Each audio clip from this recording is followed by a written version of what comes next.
नमस्कार प्यारे विद्यार्थियों, DAV model public school Sita समांगी आज की ई कक्षा में आपका स्वागत है। आज अब मैं आपकी विषय अध्यापिका आज आपको पढ़ाने जा रही हूँ नैतिक शिक्षा। प्यारे विद्यार्थियों, आज हम पढ़ने जा रहे हैं पाठ 7 सृष्टिकर्ता। प्यारे विद्यार्थियों, सृष्टिकर्ता यानी कि जिन्होंने इस संसार की रचना की, जिसे हम भगवान ईश्वर के नाम से जानते हैं। कौन है वो? सृष्टिकर्ता। तो आज हम प्यारे विद्यार्थियों पढ़ने जा रहे हैं सृष्टिकर्ता कौन है। जो दुनिया को बनाने वाला है उसे हम सृष्टिकर्ता हैं। तो आइए जानते हैं उनके विषय में। इसको हम जानेंगे एक छोटी सी कहानी के माध्यम से। चलिए शुरू करते हैं आज की कक्षा। ऋतु और रीता समवयस्क हैं। समवयस्क अर्थात दोनों एक ही आयु के हैं, एक ही उम्र के हैं। कौन? ऋतु और रीता दोनों सखी हैं, ठीक है, जो एक ही आयु की है, एक ही नगर के, एक ही मोहल्ले में पास पास रहती है। दोनों विज्ञान की छात्राएं हैं। दोनों एक ही मोहल्ले में रहती है, एक ही जगह रहती है और दोनों का घर पास पास है। दोनों विज्ञान की छात्राएं हैं। दोनों का विषय भी एक ही है, कक्षा भी समान है। दोनों एक ही कक्षा में पढ़ती हैं, किंतु दोनों का जो कॉलेज है वो अलग अलग है।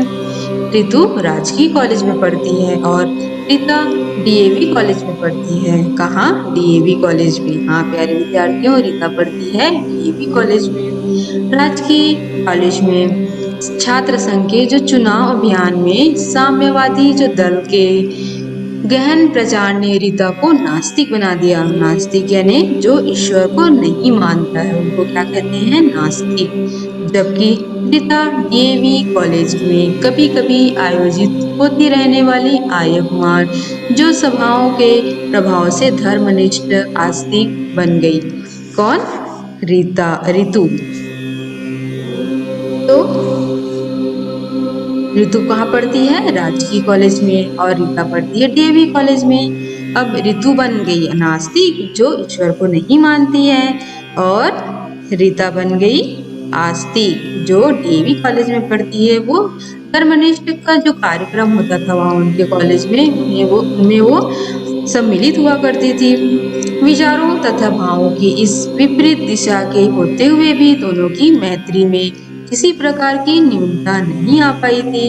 अब दोनों के जो भाव हैं वो इतने अलग अलग के विपरीत होने के बावजूद दोनों की जो मित्रता थी, मैत्री यानी कि दोस्ती मित्रता थी, उसमें कोई भी कमी नहीं आई थी। वे दोनों पहले से भी एक दूसरे से मिले बिना बेचैन रहती थी। दोनों जब तक एक दूसरे से मिल नहीं लेती थी बहुत बेचैन रहती थी। दोनों की मित्रता बहुत गाढ़ी थी और दोनों मिलने पर छिड़खानी भी करती थी। दोनों जब आपस में मिल लेती थी तो छिड़खानी भी करती थी, एक दूसरे को चिढ़ाते भी थे। अगर दोनों में कोई रूठ जाता तो दूसरी उसे प्यार से मना भी लेती थी, है ना। दोनों की मित्रता भी बहुत अच्छी थी। आगे जानते हैं क्या होता है। रीता अब प्रातः सायं संध्या करने लगी, हवन करने भी बैठती थी। और रीता जो डीएवी कॉलेज में पढ़ती थी वो सुबह शाम क्या करती थी? हवन पूजा पाठ करती थी, हवन भी करती थी। ऐसे समय में यदि ऋतु उससे मिलने जाती तो ऋतु को उसके उठने की प्रतीक्षा करनी पड़ती थी, क्योंकि रीता हवन करती रहती थी, पूजा पाठ करती थी। तो उससे बात करने के लिए ऋतु को उसका इंतजार करना पड़ता था। एक दिन रीता हवन कर रही थी। कब? सुबह शाम। अतः ऋतु को उसके उठने की प्रतीक्षा देर तक करनी पड़ी। हवन के पश्चात रीता ने अपनी सखी का स्नेहपूर्वक स्वागत किया। अब जब रीता का हवन समाप्त हो गया तो उन्होंने स्नेहपूर्वक स्वागत किया अपने घर में। घर बाहर तथा पढ़ाई लिखाई का भी हालचाल पूछा, उनके बारे में भी पूछा। रीता ने सब कुछ बताया और फिर एकाएक कहने लगी कि तुम्हें इस तरह समय नष्ट करने का शौक क्यों पैदा हो गया है? तुम्हें इस तरह जो समय नष्ट करती हो, ये पूजा पाठ करती हो, ये सब शौक तुम्हें कहाँ से पैदा हो गया? साइंस के विद्यार्थी के पास नष्ट करने के लिए इतना समय कहाँ होता है? उसे तो आंख झपकने के लिए भी मुश्किल से समय मिल पाता है। एक तुम हो जो कीमती समय का एक बड़ा भाग संध्या हवन में नष्ट कर डालती हो। तुम साइंस यानी कि विज्ञान की छात्रा होते हुए भी तुम्हारे पास इतना समय तुम कहाँ से निकाल लेती हो और इतना समय तुम नष्ट क्यों करती हो, जो तुम ये हवन पूजा पाठ में व्यर्थ कर देती हो। यह सब उसके लिए जिसका कोई अस्तित्व ही नहीं। यह ईश्वर नाम की चीज है क्या? कौन पूछती है? ऋतु। किससे? रीता से। फिर रीता ने पूछा कि यदि ईश्वर नहीं तो यह सृष्टि किसने रची है, बताओ तो। ऋतु ने उत्तर दिया, यह सब कुछ तो गर्मी सर्दी का परिणाम है। प्रत्येक वस्तु में गर्मी होती है और गति है। पता नहीं कब यह गर्मी बहुत बढ़ गई और इसके कारण कहीं कुछ बन गया और कहीं कुछ बन जाता है। किसके कारण होता है? जो परिणाम होता है वो गर्मी सर्दी का परिणाम है। ये कोई ईश्वर नहीं करता है। स्वयं यह सब कुछ बन जाता है, ये अपने आप ही बन जाता है, इसे कोई बनाता नहीं है, ईश्वर भी नहीं बनाता है, सो बन जाता है। इसे बनाने वाला कोई नहीं है। रीता ने, किसने कहा ये? ऋतु ने। रीता ने कहा कि तुम्हारे इस भ्रम को ना मैं कल दूर करूंगी। आज तुम्हें बहुत देर तक मेरी प्रतीक्षा करनी पड़ी ना। प्यार की बातों का समय ही नहीं मिला, हमें ठीक से बैठ के प्रेम भरी बातों का समय नहीं मिला। जो समय बच गया है उसे भी गंभीर और नीरस बनाकर तुम्हारा मूड भी नहीं खराब करूंगी। अब इस गंभीर बातों में बात करके, इस विषय में बात करके मैं तुम्हें दुखी भी नहीं करूंगी।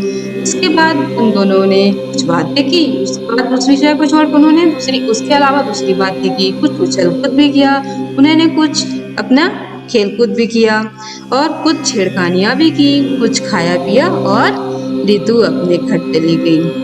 तो प्यारे विद्यार्थियों, अब रीता और ऋतु ने जिस विषय पर बात की उसको छोड़कर उन्होंने कहा कि अब ये जो विषय उन्होंने पूछा था कि ईश्वर क्या है, ये करता क्या है, ये सब ये उन्होंने पूछा। तो अब इसका उत्तर कौन देने वाली है? रीता। किसको? ऋतु को। तो आगे की जो कहानी है हम उसे अगली वीडियो में पढ़ेंगे। तब तक के लिए आप आज करेंगे कुछ गृह कार्य। प्रश्न पहला, ऋतु और रीता के विचारों में क्या अंतर था? यह अंतर किस कारण से हुआ था? ऋतु ईश्वर को क्यों नहीं मानती थी? तो प्यारे विद्यार्थियों, हमने आज जो ऋतु और रीता के विचारों के बारे में पढ़ा और सृष्टिकर्ता जो पाठ हमने पढ़ा वो आपको अच्छे से समझ में आया होगा। तो आज के लिए बस इतना ही। अगले विषय और अगली वीडियो में हम आपसे पुनः मिलेंगे। आगे की जो कहानी है वो हम अगले वीडियो में बताएंगे। तब तक के लिए धन्यवाद।